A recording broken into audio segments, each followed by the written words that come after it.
Sejam muito bem-vindos, sejam muito bem-vindas, fãs da Bundesliga. Eu me chamo Guilherme Ferreira e recebo vocês para mais um episódio do Chucrute FC, um episódio que vai repassar o que de mais importante aconteceu nos últimos dias, nas últimas semanas da Bundesliga.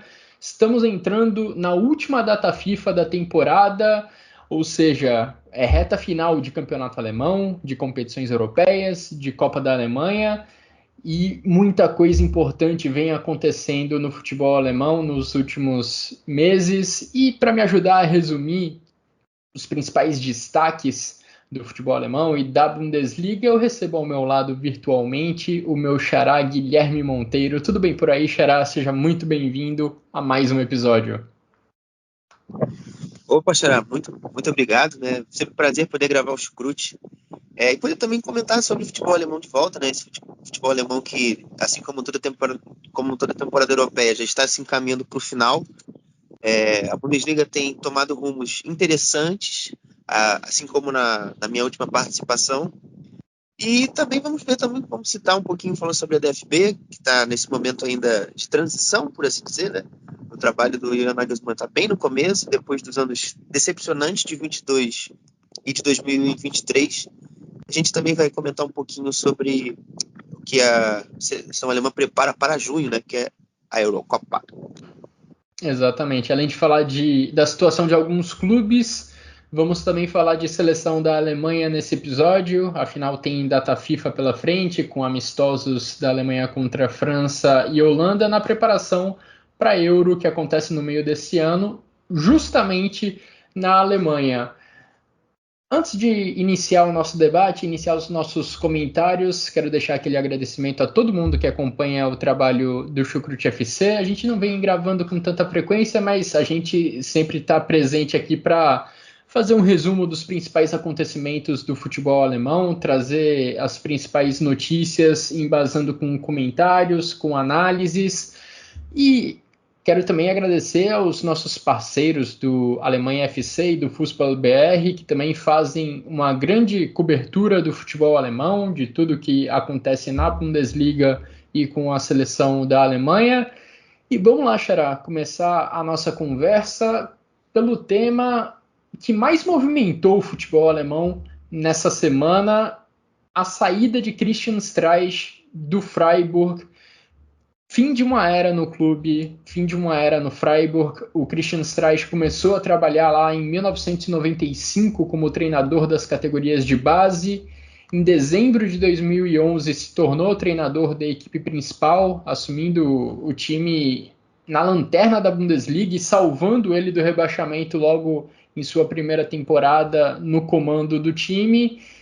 E agora, mais de uma década depois, ele anunciou sua despedida, anunciou que a temporada atual será a sua última como treinador do Freiburg, uma despedida que certamente trará ainda capítulos emocionantes nas próximas semanas, porque Christian Streich e Freiburg formaram um vínculo, criaram um vínculo muito forte ao longo dos últimos anos, e vai ser difícil, né, Xará, ver o Freiburg sem ter o Christian Streich na linha lateral a partir da próxima temporada. Assim, confesso que pessoalmente a minha ficha ainda não caiu sobre essa questão. Como realmente você falou, a gente não esperava, né? Assim, a notícia inicialmente ela também se transcorre muito rápida, né? A Sky Sports alemã soltou na quinta-feira depois da eliminação, na sexta-feira depois da eliminação da Liga Europa, sofrida depois de uma goleada contra o West Ham, e começou ali o rumor, e o Christian Streich explicou, né, na segunda-feira, mas conhecido popularmente como ontem. E também se gerou uma certa expectativa que ele pudesse anunciar isso antes do jogo contra o Leverkusen no domingo, mas o foco realmente se voltou à partida. Mas, assim, o que o Streich representa para o Freiburg é como se fosse a expressão do povo local, né? Ele é um treinador que é muito lutador, né? Você vê assim, as expressões dele, eu acho que isso conta um pouco também como é o comportamento dele, também da cidade. É uma cidade que muito voltada também à agricultura, enfim. É uma região produtora de leite, bastante. Você vê você viu durante muito tempo a Schwarzwald Milch, que é o leite local, o leite da Floresta Negra, como principal fonte de patrocínio. O turismo também é uma fonte grande. Enfim, não vou falar de geografia aqui, mas Christian Streich representa o seu povo. O povo de Freiburg, o povo lutador, o povo que luta para ter a sua própria subsistência, enfim. E ele gosta também bastante de citar coisas, né, voltadas não só ao futebol, né, mas também que tem totais ligações com a sociedade. Eu queria separar um trecho de uma fala que ele teve no ano passado, falando sobre o futebol e os investidores, né, um mundo hoje muito distante que vive a grande classe do futebol e a população, né, os frequentadores, os torcedores nos estádios, né, abre aspas. Temos grandes problemas. Sempre falamos sobre a classe média. Pequenas e médias empresas atravessam um momento incrivelmente duro. No entanto, é essa classe média que nos trouxe incrível prosperidade e riqueza, não as grandes corporações. São estas que destroem a prosperidade. E no futebol você pode ver isso diretamente, fecha aspas. Então, tipo, o Streich não é só um personagem que está lá na beira do campo e está treinando a sua equipe, está tentando motivar seus atletas e gerar os 3 pontos mais à frente. É um treinador também com uma grande capacidade de bom raciocínio, de boa leitura da sociedade atual, e isso também é uma das coisas que pessoalmente eu valorizo. E, assim, falar dele dentro do campo é realmente a expressão da cidade, do seu povo, né?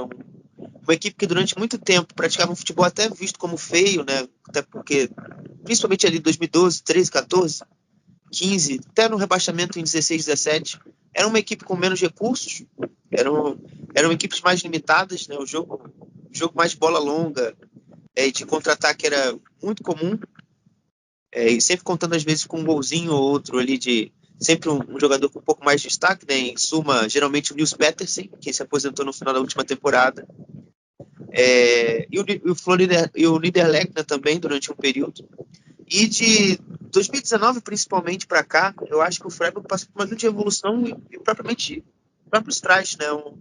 Não é mais aquele treinador apenas de ficar se defendendo lá atrás, mas também tentar botar a sua equipe bastante para cima, marcando bastante alto, tentando recuperar a bola no campo de ataque o tempo todo e conseguir também, em alguns momentos, em alguns jogos, em alguns contextos, rodar a bola, pausar, fazer com que a equipe jogue um futebol um pouco mais articulado, um pouco até mais encantador, por assim dizer, ao nosso gosto, e trazer grandes surpresas, né? O Freiburg, durante esses 5 anos, né, finais do trabalho, sempre galgou ali as posições em competições europeias e alcançou nessas últimas 2 temporadas, né? Essas duas últimas temporadas com o UEFA Europa League. Então você vê que essa evolução também de ideia, de maturação, ele conseguiu lentamente construir e conforme os jogadores mais qualificados foram podendo agregar ao elenco, ele foi melhorando também o seu nível de futebol, né? E também eu acho que e trazendo já para um ponto final, é um Freiburg e um Streich que consegue principalmente demonstrar que o próprio Streich é capaz de recuperar atletas que chegaram ao clube de volta desprestigiados, né? O Grifo, quando vem depois de alguns anos no Hoffenheim, recupera seu futebol e se torna referência nesse clube. O Ginter, na temporada retrasada ou passada, já não confesso que não lembro, mas chegou em baixa, vindo numa temporada muito ruim no Gladbach, já está num bom nível há algum tempo. Você vê jovens das categorias de base se destacando, né, como foi o caso do atacante que atualmente está no Brentford, confesso que esqueci o nome dele agora rápido. Você tem o Sildilia, que está agora aí. No próprio banco tem o Maquenco, você vê o Atobolo no gol do Freiburg. Então você vê os garotos locais ganhando espaço. E você vê jogadores medianos em outros clubes, em outros contextos, que evoluíram e viraram grandes atletas do Freiburg. O Egerstein... Era o Kevin Schade, não é? Que exatamente, você estava tentando lembrar? Isso, Kevin Schade, ele mesmo. Você vê jogadores que eram medianos em outros clubes e que agora estão em um outro nível de futebol, né? O Eggestein no Werder Bremen durante bastante tempo, o Lukas Höhler, que jogava no Sandhausen, o Sandhausen hoje atua na terceira divisão alemã, o próprio Gregoritsch, que teve alguns lampejos de bom futebol no Augsburg, mas surgiu no Hamburgo foi dispensado. Então, você vê que é um treinador que é muito completo e a gente ainda não consegue enxergar o grande valor que ele teve para a Liga, para o Freiburg, enfim, por muitas coisas. Até porque também, né, a Bundesliga também tem um grande nível de treinadores em competição. Então, é incompreensível, mas, enfim, eu acho que quando o Streich fazer bastante tempo que ele já deixou, acho que as pessoas vão começar a reconhecer o seu devido valor.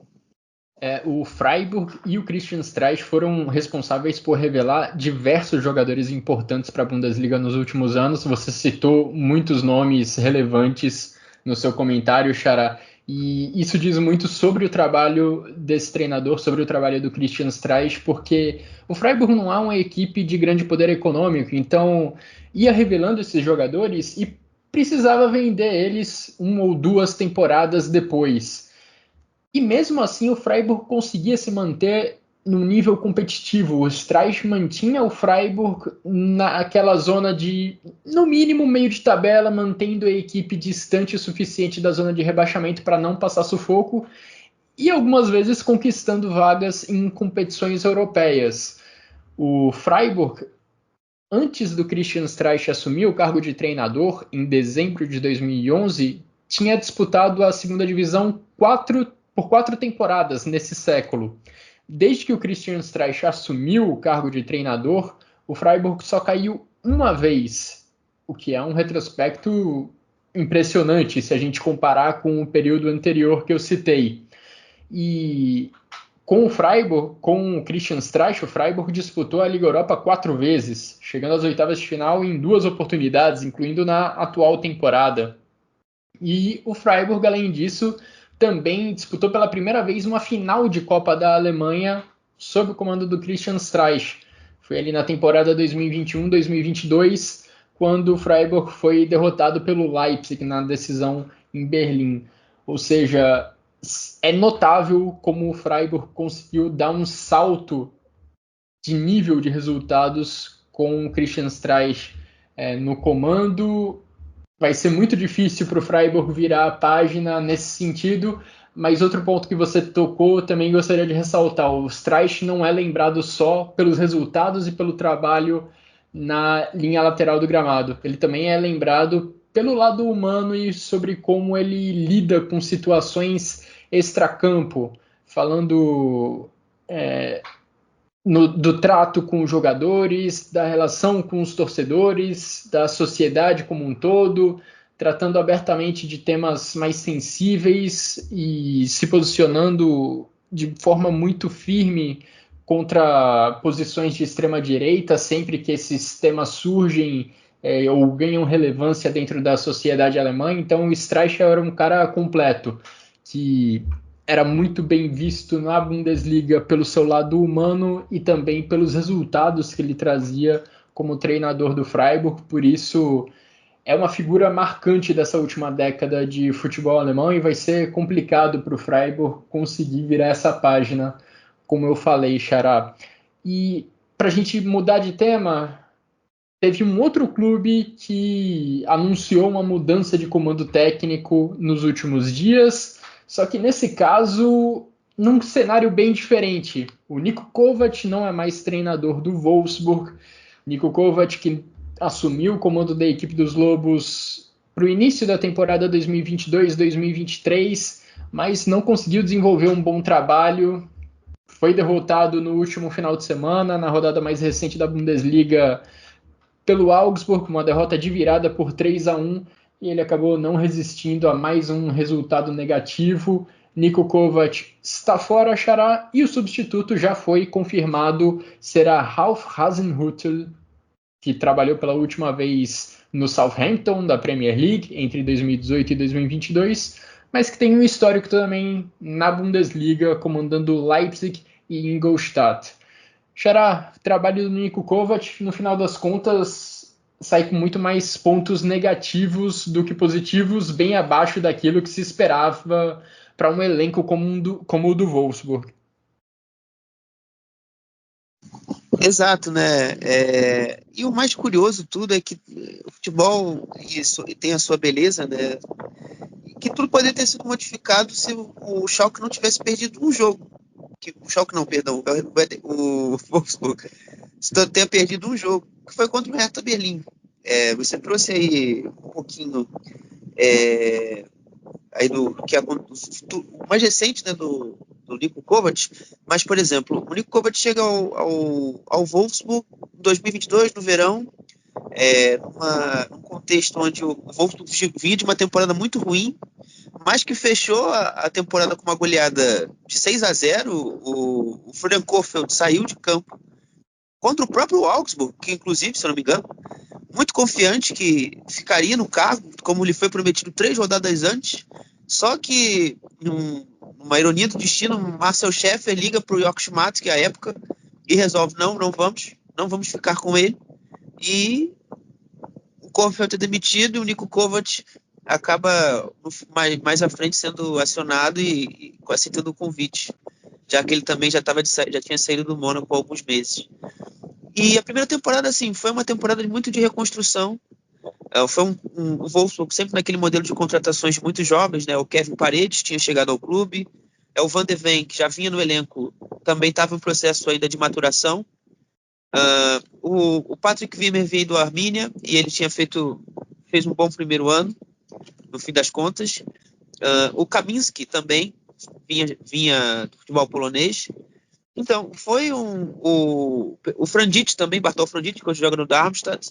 Então, foi um ano inicial de muita reconstrução e ele conseguiu trazer.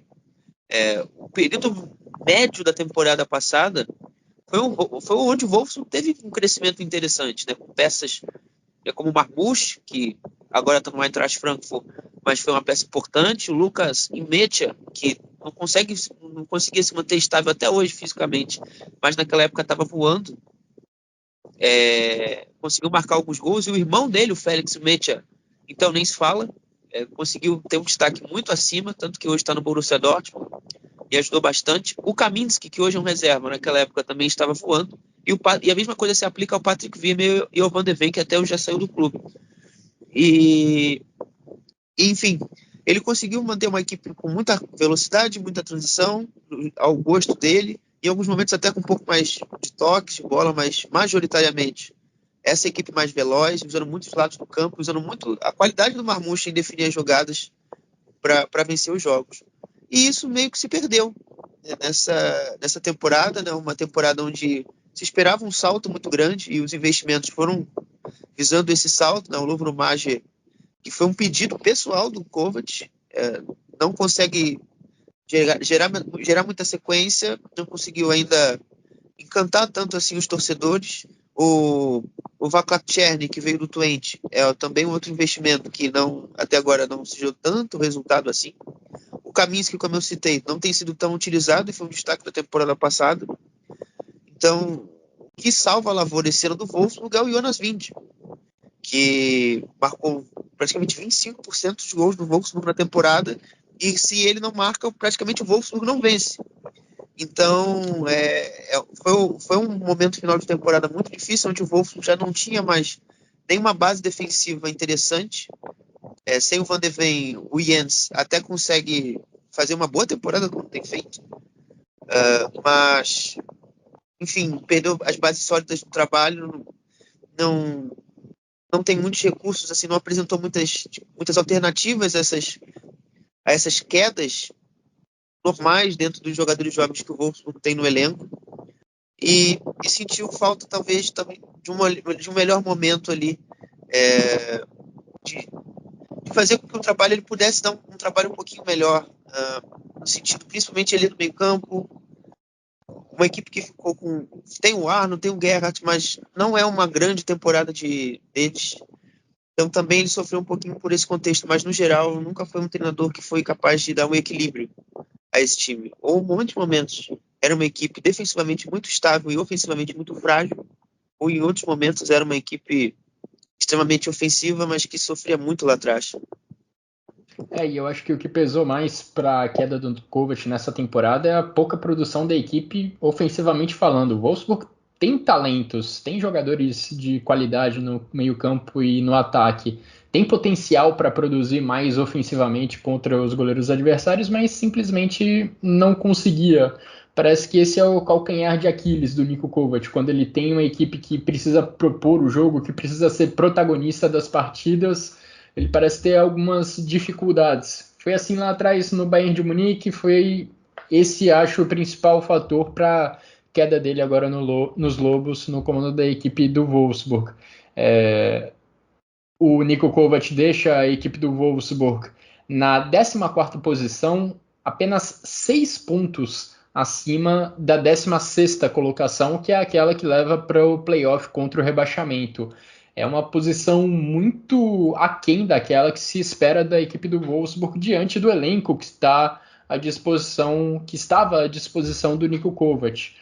O Wolfsburg tem a mesma pontuação do Bochum, que é uma equipe de orçamento muito mais modesto e está atrás aí de Heidenheim, de Union Berlin, enfim, outras equipes que também investem bem menos, que não conseguem investir muito do seu orçamento em contratações. Para essa atual temporada, o Wolfsburg até teve a perda de jogadores importantes, como o Felix Mecha e o Mickey van de Ven, mas conseguiu contratar o Lovro Mayer por 25 milhões de euros, ou seja, também na última janela de transferências, antes do início da atual temporada, o Wolfsburg também trouxe um cara de peso para o setor de meio campo e ataque, apostando em ter um time que conseguisse produzir mais ofensivamente, e o Kovac acabou não conseguindo fortalecer esse aspecto da equipe do Wolfsburg. Mesmo com uma posição perigosa na tabela, eu acho que o Wolfsburg não corre grandes riscos de rebaixamento nessa temporada.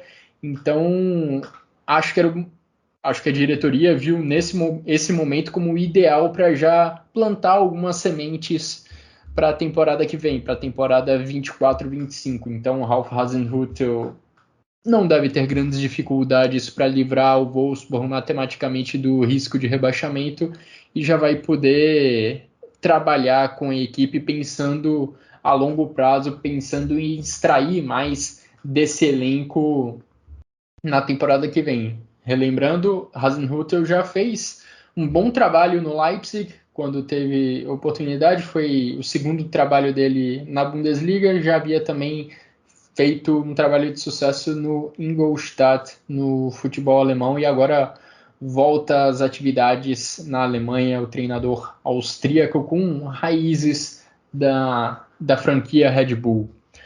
Uma equipe, Xará, virando a página nesse episódio do podcast, que não pode reclamar da atual temporada, que não está abaixo das expectativas, muito longe disso, é o Bayer Leverkusen, que, olha, dificilmente vai chegar lá, mas está no caminho certo para uma temporada perfeita. Chegou a 38 jogos de invencibilidade nesse último final de semana, com uma vitória por 3-2 contra o Freiburg, e ainda tem chances de título nas 3 competições que ele começou disputando nessa temporada. Lidera a Bundesliga com folga, 10 pontos de vantagem sobre o Bayern de Munique, com 8 rodadas para o final da competição. Além disso, está nas quartas de final da Liga Europa, vai enfrentar o West Ham, e nas semifinais da Copa da Alemanha vai enfrentar o Fortuna Düsseldorf, da segunda divisão alemã. Xará, quem para o Bayer Leverkusen nessa temporada? Até agora ninguém conseguiu isso, e olha, essa equipe do Xabi Alonso, apesar de dar alguns sinais de turbulência, de desgaste nas últimas semanas, vai conseguindo arrancar resultados positivos, não importa o contexto. Pois é, cara, eu confesso que nem eu sei te dar essa resposta, honestamente.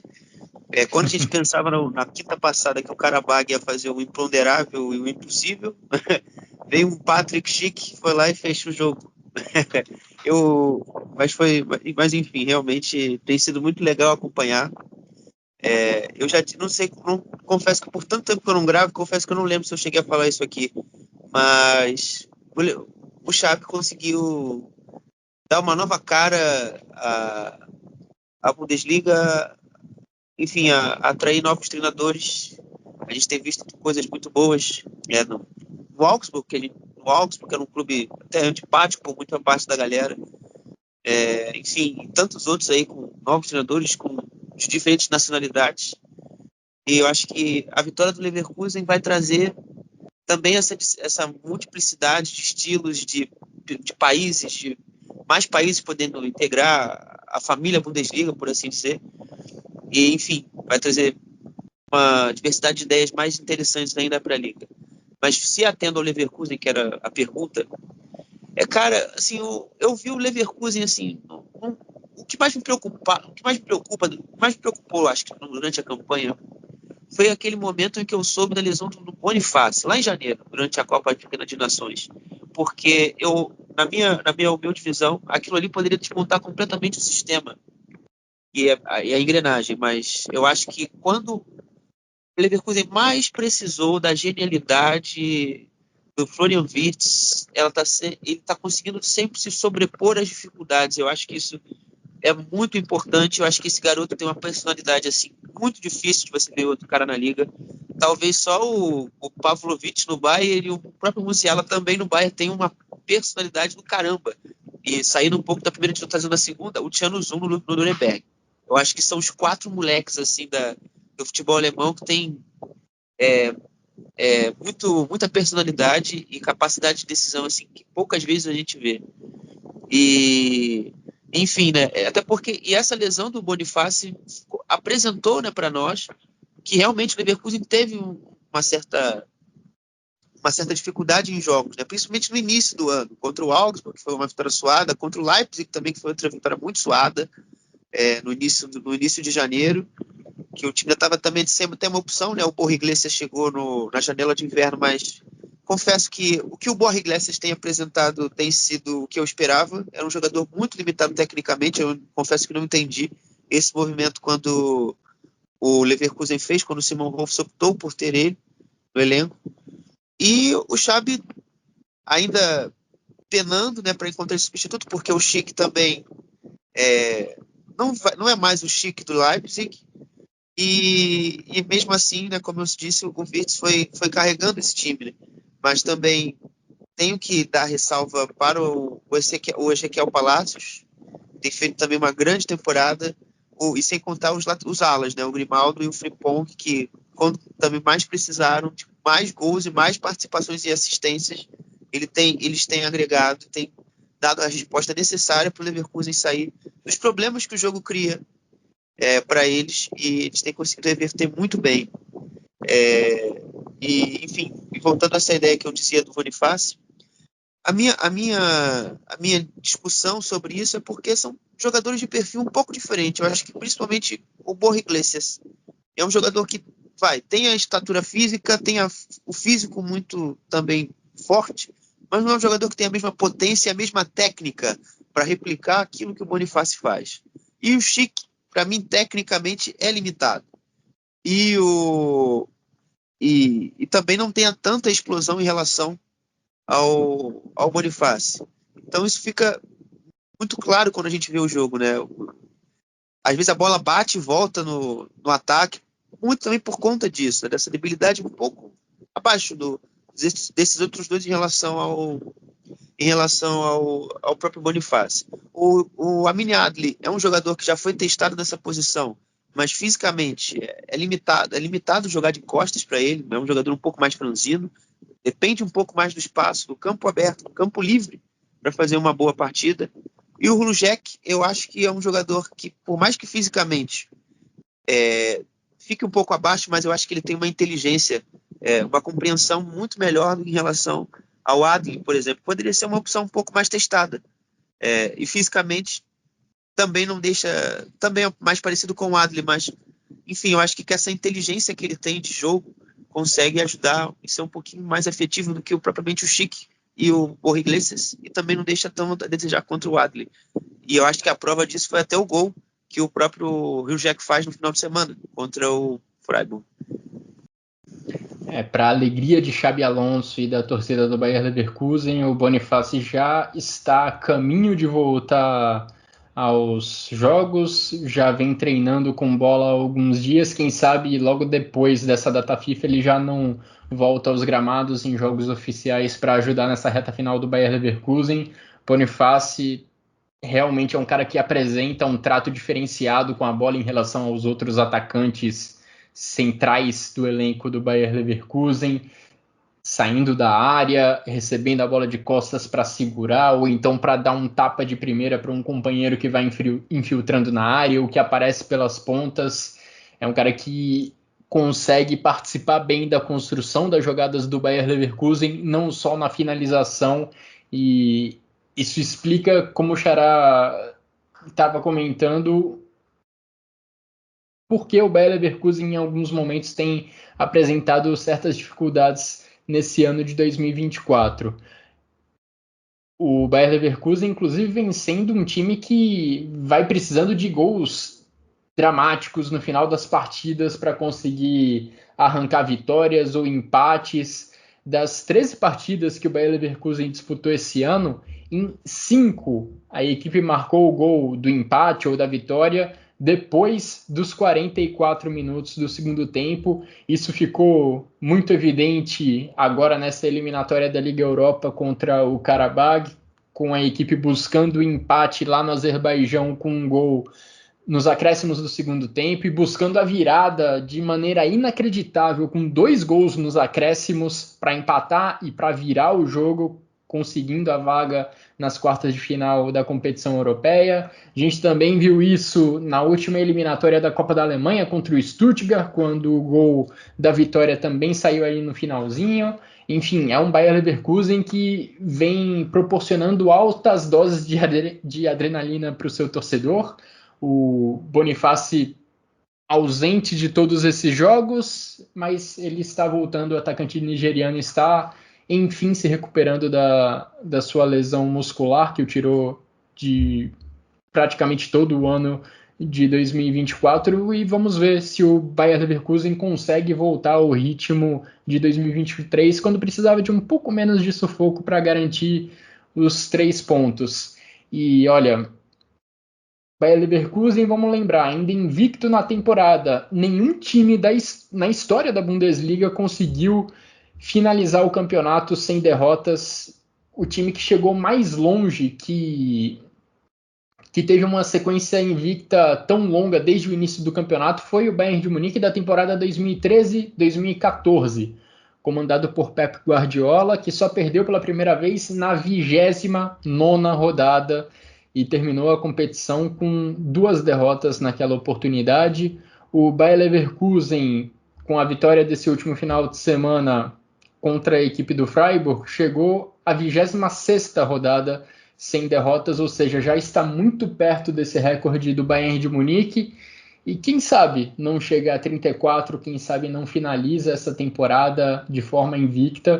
Seria um negócio espetacular para coroar essa temporada, que ainda pode resultar em outros títulos, afinal a equipe ainda está viva na Liga Europa e na Copa da Alemanha. Lembrando, para finalizar o comentário sobre o Bayer Leverkusen é o único time da Bundesliga que permanece vivo na Copa da Alemanha. A gente tem a incrível história do Saarbrücken, temos também o Kaiserslautern, esses dois vão se enfrentar numa semifinal, e a outra semifinal é entre Bayer Leverkusen e Fortuna Düsseldorf da segunda divisão. E Xará, para a gente cumprir a nossa promessa lá do início do podcast, hora de falar de seleção da Alemanha, data FIFA chegando.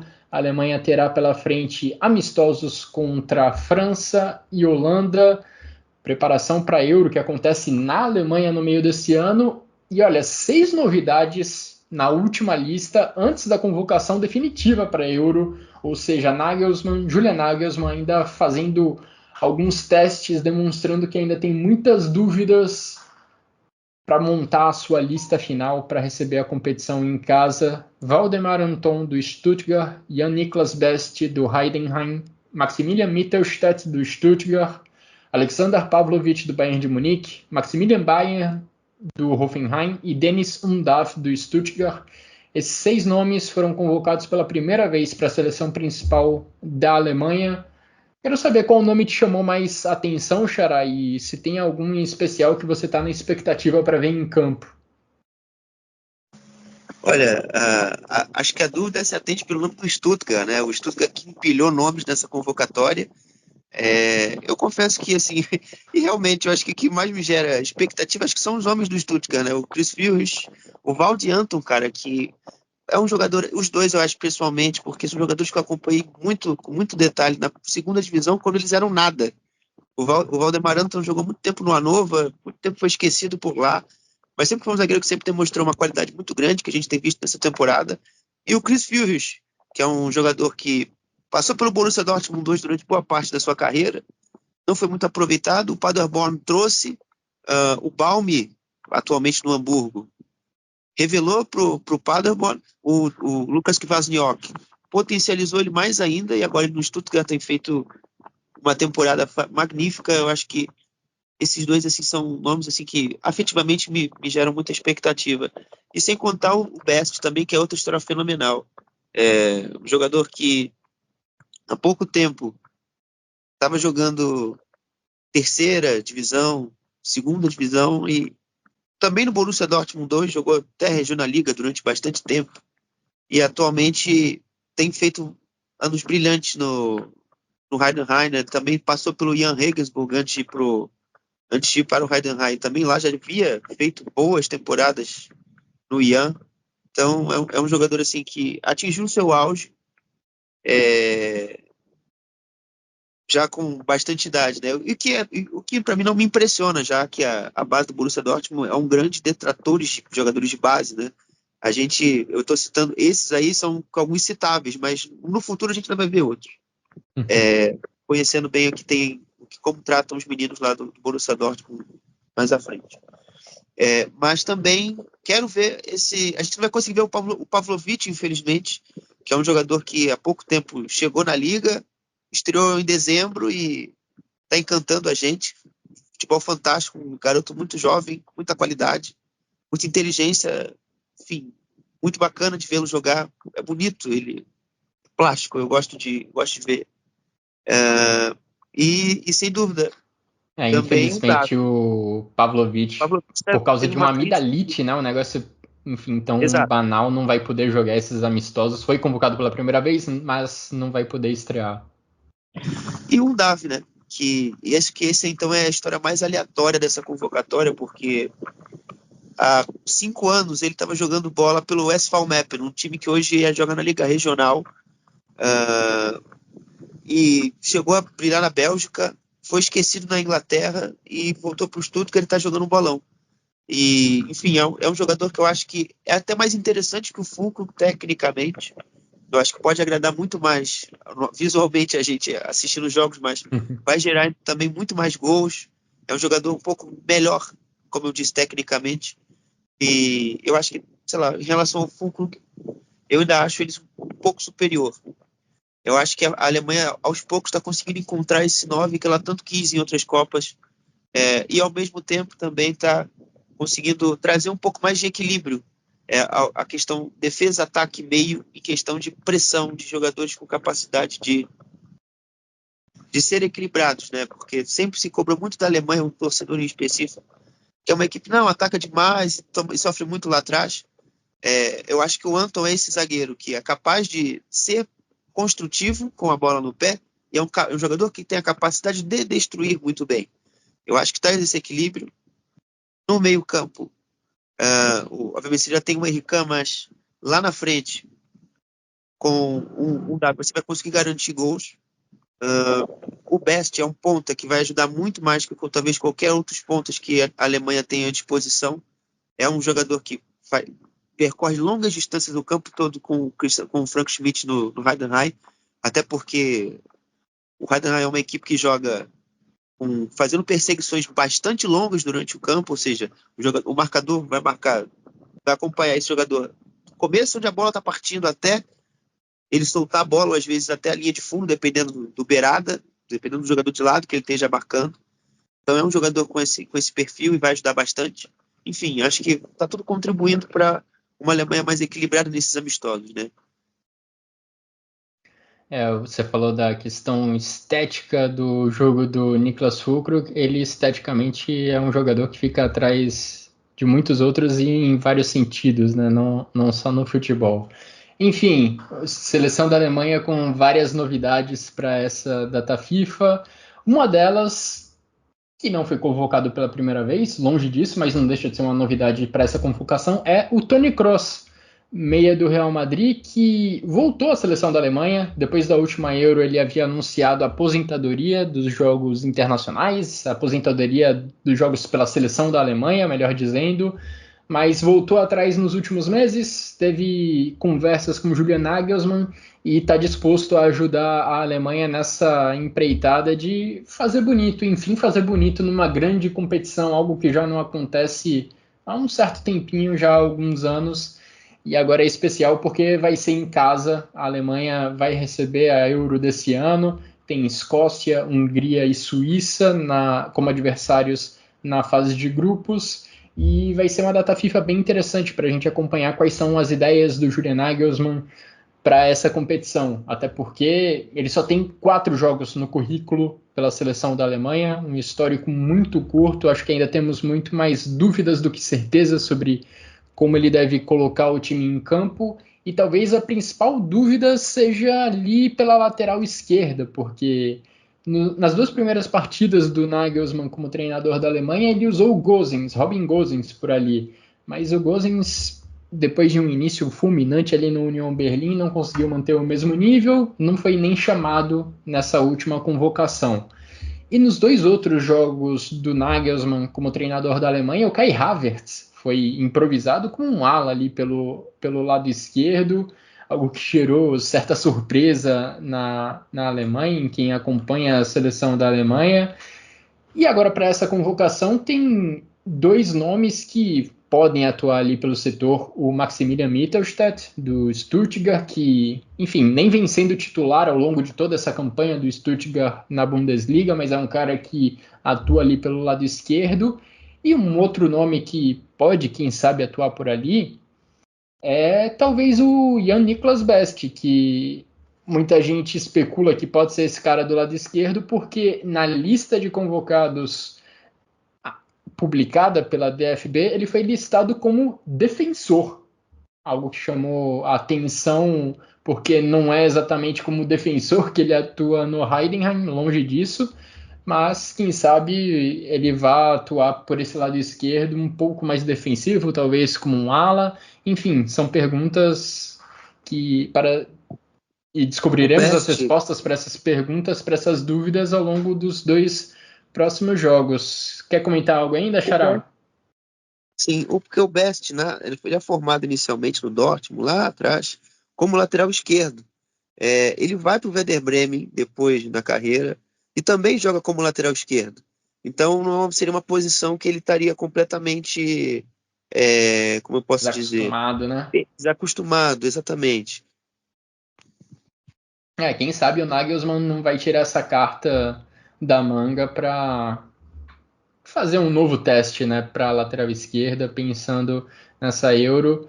Enfim, falamos já sobre esses nomes novos, essas novidades da Alemanha. Teremos 2 jogos bem interessantes para ver esses nomes sendo testados em campo. E agora, Xará, para a gente entrar na reta final do nosso podcast, vamos fazer um resumo de segunda divisão da Bundesliga e de Frauen Bundesliga. Primeiro, eu gostaria que você passasse para a gente os principais acontecimentos da segunda divisão da Bundesliga. Coisa linda, maravilhosa. Porra, saudade de falar dela. Bom, então, acho que falando até um pouquinho mais longo, mas assim, aconteceram muitas coisas. Inegavelmente aconteceram muitas coisas. O Kaiserslautern, acho que é um ponto interessante a gente falar, porque é um clube que está na semifinal da DFB Pokal, também muito por conta do seu próprio chaveamento, um pouco mais tranquilo, por assim dizer. E consegui, trocando de técnico, passando por uma crise interna muito grande. Thomas Engen ameaçado no cargo durante algum período da temporada, pelas escolhas, né? O Dirk Schuster, que era o treinador no início da temporada, foi demitido. Veio o Dimitris Gramosis, foi demitido. Durou apenas 6 jogos. E agora tem o Fred Finkel, um treinador que muita gente conhece, né? Está vindo para ser novamente um bombeiro depois de 3 anos fora de clubes. Ele em 2021 treinou o Colônia e salvou a equipe da segunda divisão naqueles playoffs contra o Holstein Kiel. E, por enquanto, tem conseguido uma missão interessante, cumprir bem esse desejo da diretoria do Kaiserslautern. Em 3 jogos, ele conseguiu 2 vitórias contra o Osnabrück, um concorrente direto contra o rebaixamento. E uma vitória também contra o Hansa Rostock, outro concorrente direto ao rebaixamento. E no último jogo conseguiu um empate. Um empate em 1-1 contra o Hannover fora de casa. Uma equipe que está disputando lá em cima e lutando pelos playoffs, pelo menos. Já no lado oposto da tabela, o Furt é uma equipe que eu elogiei no primeira metade da temporada, mas que veio em declínio. O Furt não ganha há bastante jogos, nos últimos 7 jogos, pelo menos. O Furt só venceu o clássico contra o Nuremberg. Então, é um momento muito complicado para Alexander Zorniger e a sua equipe. Isso também é explicado pelas lesões, né? O Tim Lemperle, um jogador importante, se machucou. E o Robert Wagner, um jogador que foi expulso, está ainda no período de suspensões da DFL, pegou o gancho. E também o zagueiro Dietz, que se destacou no início da temporada e também não tem atuado. E o Furt está tentando entender melhor como jogar assim esses atletas. E com isso vem somando bastante derrotas. E os únicos pontos positivos desse momento tem sido o Armindo Zip, que foi até convocado para a Alemanha Sub-20, da seleção do Antônio de Salvo. E, obviamente, o Brani Higrota, que é o capitão, o grande ídolo e referência técnica desse Greuther Fürth na temporada como um todo. O Hamburgo também é um time importante a gente destacar. O Hamburgo demitiu o Tim Walter depois de longos 3 anos, né? O treinador que da segunda divisão, desde que o Hamburgo chegou, durou mais tempo. Foi demitido já no início de fevereiro e o Stefan Baumgart foi contratado e também não tem sido um período fácil para o Baum. Nesses jogos iniciais ele estreou com uma vitória contra o Elversberg, depois perdeu surpreendentemente fora de casa para o Osnabrück e fez o seu outro jogo agora contra a equipe do Wien Wiesbaden, que ganhou o jogo de 3-0. Então, e o mais curioso disso tudo é que durante esse período desse intervalo de semana entre a derrota do Osnabrück e a vitória contra a equipe do Wien Wiesbaden, o Baum corria risco de demissão. Isso é que é o mais louco, porque o desespero pelo acesso em Hamburgo é algo muito grande. O clube não aguenta, os torcedores não aguentam e nem a diretoria aguenta mais um ano na segunda divisão. Então isso chegou a ser cogitado. Inclusive até pipocou na imprensa com essa demissão do Niko Kovac. O Baum substituir o Niko Kovac no Wolfsburg, mas obviamente isso não aconteceu. E ele conseguiu trazer um pouco mais de paz com essa vitória no final de semana. Outro ponto importante que eu destacaria é o momento do Karlsruhe, sem sombra de dúvida. É um time que não só porque goleou de 7-0 nesse final de semana o Magdeburg, mas é uma equipe que vem colecionando bons resultados há pelo menos 2 meses, né? Desde dezembro. A equipe do Karlsruhe só perdeu 2 jogos, que foi contra o Kiel e contra o Braunschweig. Então tem lutado, também brigado pelo acesso. Budus e Witzavadze tem feito uma boa temporada, um bom atacante. E também o Igor Matanovic, que veio emprestado do Eintracht Frankfurt, tem feito uma boa temporada depois de anos de expectativa, porque ele surge no São Paulo com uma projeção interessante e grande, não consegue corresponder no seu empréstimo na temporada passada, e é emprestado ao Karlsruhe também com muita expectativa e tem conseguido atender. Então é um jogador interessante aí que a segunda divisão revela a Bundesliga novamente. E, obviamente, eu não poderia falar de segunda divisão e não falar do momento de Schalke, porque o Schalke também é outro clube em constante ebulição, né? Na última semana, uma notícia positiva que foi a melhora do balanço financeiro do clube, né? Conseguindo, primeira vez, fechar o ano no azul, depois de 5 anos, com uma receita, um superávit de 6,9 milhões de euros, o que não é muita coisa, dada a dívida milionária que o Schalke tem, mas pelo menos é uma notícia boa depois de derrotas e resultados muito frustrantes que tem sido nessa campanha com o Karel Gerrits à frente da equipe. Nesse final de semana o Schalke foi estraçalhado pelo Hertha Berlim, um jogo que eu pude acompanhar também com bastante atenção, e o Hertha fez 5 gols e poderia ter feito muito mais. É uma campanha antes desse contexto. O Schalke tem apenas o Karaman, o Terode e o Chulinov como uma certa esperança de melhorar os resultados na temporada. Obviamente a garotada, né? O Kabadai tem ganhado bastante minutos, o Edraogo começou bem a temporada, mas agora já fica mais no banco. O Keketop é um jogador também que já apareceu na temporada passada, mas tem jogado novamente com bastante minutos ultimamente, dado esses problemas constantes que o Schalke tem. E também, fora do campo, obviamente, tem o risco da terceira divisão até pela pontuação. O Schalke só está a 3 pontos do primeiro time na zona de rebaixamento direto, que é o Braunschweig. Com 27, o Schalke tem 30. Então, o medo da terceira divisão faz com que Karel Gerrits, é um nome complicado, perdão, fique na berlinda constantemente. Ainda não se fala de demissão de forma tão explícita e clara, mas se fala, sim, de haver essa possibilidade. E, além disso, o Mark Wilmots chegou para dirigir o clube na direção esportiva, já que o Axel Hellmann, foi escolhido para dirigir Mark Herschmann chegou para dirigir a equipe esportivamente no início da temporada, para planejar esse elenco, foi demitido. O Mark Wilmots assumiu como uma grande referência do clube, enfim, trazer um pouco mais de paz para o torcedor, mas também não conseguiu trazer resultados diretos, impactos diretos na gestão.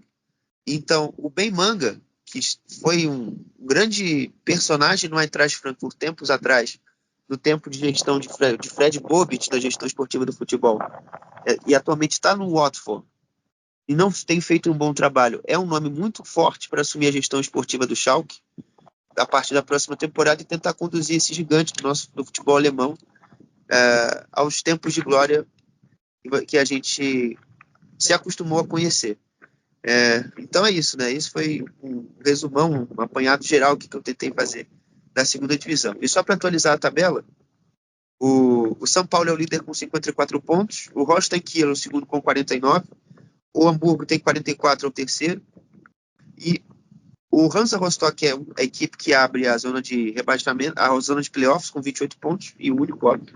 E as equipes que têm sido rebaixadas de forma direta é o Eintracht Braunschweig com 27 e o VfL Osnabrück, que está praticamente rebaixado, com 18 pontos, venceu apenas 3 jogos e deve retornar à terceira liga na temporada que vem. Então é isso, Xará.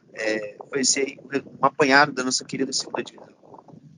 Situação realmente dramática, né, para algumas camisas de peso. No caso do Schalke, ainda mais desesperador, porque envolve briga para não cair para a terceira divisão. E no caso do Hamburgo, que inacreditável, né? Tá sempre na briga, mas parece que sempre no final da segunda divisão, sempre no final da temporada, tem alguns tropeços que acabam impedindo o acesso da equipe para a primeira divisão, que impedem esse retorno à elite do futebol alemão. Dando uma passada rápida também pela Frauen Bundesliga, a primeira divisão do futebol feminino na Alemanha, tivemos uma rodada importantíssima nesse último final de semana, porque tivemos derrota da equipe do Wolfsburg. O Wolfsburg foi derrotado por 2-1 contra o Hoffenheim, e agora o Bayern de Munique está a 4 pontos de vantagem na liderança. O Bayern de Munique se aproveitou desse tropeço da sua concorrente mais próxima, venceu o seu compromisso, goleou o Leipzig por 5-0 e abriu 4 pontos de vantagem na liderança da Frauen Bundesliga. O Wolfsburg tem 38, foi derrotado pelo Hoffenheim, que é o terceiro colocado da classificação, é quem briga pela terceira vaga alemã para a Champions League feminina da próxima temporada. E o Hoffenheim conseguiu cometer esse crime diante das Lobas atrapalhando muito a expectativa de título do Wolfsburg para a próxima nessa temporada. Só que o Wolfsburg ainda tem uma chance de se recuperar, porque já nesse próximo final de semana tem duelo direto, tem Wolfsburg contra Bayern de Munique. Wolfsburg joga em casa e tem a chance de pelo menos cortar para 1 ponto essa diferença para a equipe do Bayern de Munique. Se o Wolfsburg não conseguir vencer, aí sim a coisa fica muito complicada e o Bayern de Munique vai se encaminhar para o título da Frauen Bundesliga. Como eu falei, o Hoffenheim é o terceiro colocado, com 30 pontos. Está ali numa briga direta com o Eintracht Frankfurt pela terceira colocação, pela terceira vaga alemã para a Champions League. O Frankfurt está a 1 ponto atrás. E lá embaixo, o Duisburg, basicamente rebaixado já. E o Nuremberg é o penúltimo colocado, também numa situação bem complicada para se livrar do rebaixamento. Xará, assim a gente chega ao final dessa edição do Chucrute FC. Falamos de bastante coisa, falamos de Bundesliga masculina, feminina, segunda divisão, seleção da Alemanha. Acho que fizemos um bom resumo dos principais acontecimentos do futebol alemão nos últimos dias e nas últimas semanas. Grande abraço para você, Xará. Muito obrigado pela sua participação. Muito obrigado também a todo mundo que nos acompanhou até aqui. Um grande abraço a todos e até a próxima.